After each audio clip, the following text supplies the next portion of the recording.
Federal immigration officers have arrested more than 3,000 people in the Minneapolis area as tensions continue to rise between ICE and protesters in Minnesota. CBS News correspondent Ian Lee has more on the ongoing operations and the public backlash. ICE agents broke down the door to this house and took away a man in St. Paul over the weekend.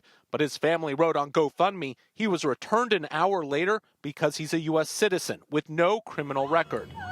DHS says it's made more than 3,000 arrests in the Twin Cities since Operation Metro Surge began last month. Justice Department officials are vowing to press charges against a group of protesters who disrupted a church service on Sunday. The demonstrators allege one of the pastors leads the local ICE field office.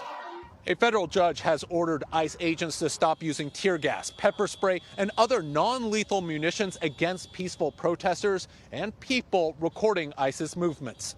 A little ridiculous. DHS Secretary Kristi Noem told Face the Nation the orders don't change anything. We only use those chemical agents when there's violence happening and perpetuating, and you need to be able to establish law and order to keep people safe. Patty O'Keefe was recently pepper sprayed and detained while following ICE. These ICE agents are dangerous. They are prone to violence. They are undertrained, and they're angry. CBS News has learned the Pentagon has 1,500 active duty soldiers on standby if President Trump invokes the Insurrection Act. The troops are from the 11th Airborne Division at Fort Wainwright, Alaska, and are highly trained for battle in cold weather extremes. Temperatures in the Twin Cities are forecasted to be below zero later this week. Ian Lee, CBS News, Minneapolis. CBS News immigration politics reporter Camilo Montoya-Galvez joins us now. So, Camilo, has the federal government given us any indication how long they're going to pursue this in Minneapolis? When or how does this end? No, but the Trump administration has said that the main reason, the main catalyst as to why they have sent 3,000 ICE and Border Patrol agents to the Minneapolis region is because of local sanctuary policies that limit local cooperation between local police and immigration agencies like ICE and Border Patrol. The administration is arguing, Lindsay, that it has to send ICE officers and Border Patrol agents into the streets of Minneapolis to go into communities to arrest people they would otherwise get in local jails because local officials do not let them in those jails. That is the argument from a policy perspective from the administration. Separately, the administration has also argued that it had to undertake this massive crackdown in Minneapolis because of the allegations of fraud there in Minnesota, particularly among Somali immigrants that the president has often highlighted.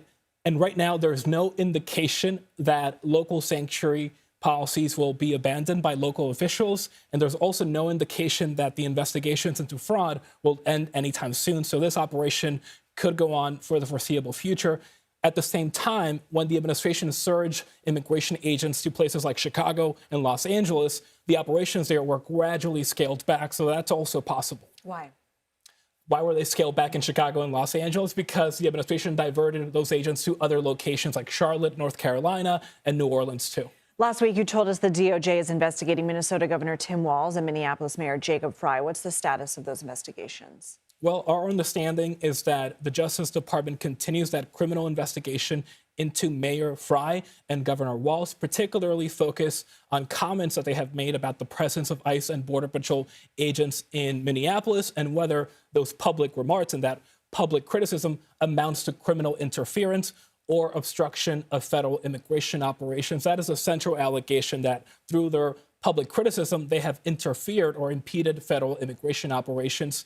But there have been no criminal subpoenas or criminal charges filed, and it is possible that the investigation does not ultimately lead to criminal charges, but it is still a major escalation in that legal and political battle between the state, local officials, and the federal government over immigration policy. Camilo Montoya-Galvez, thank you.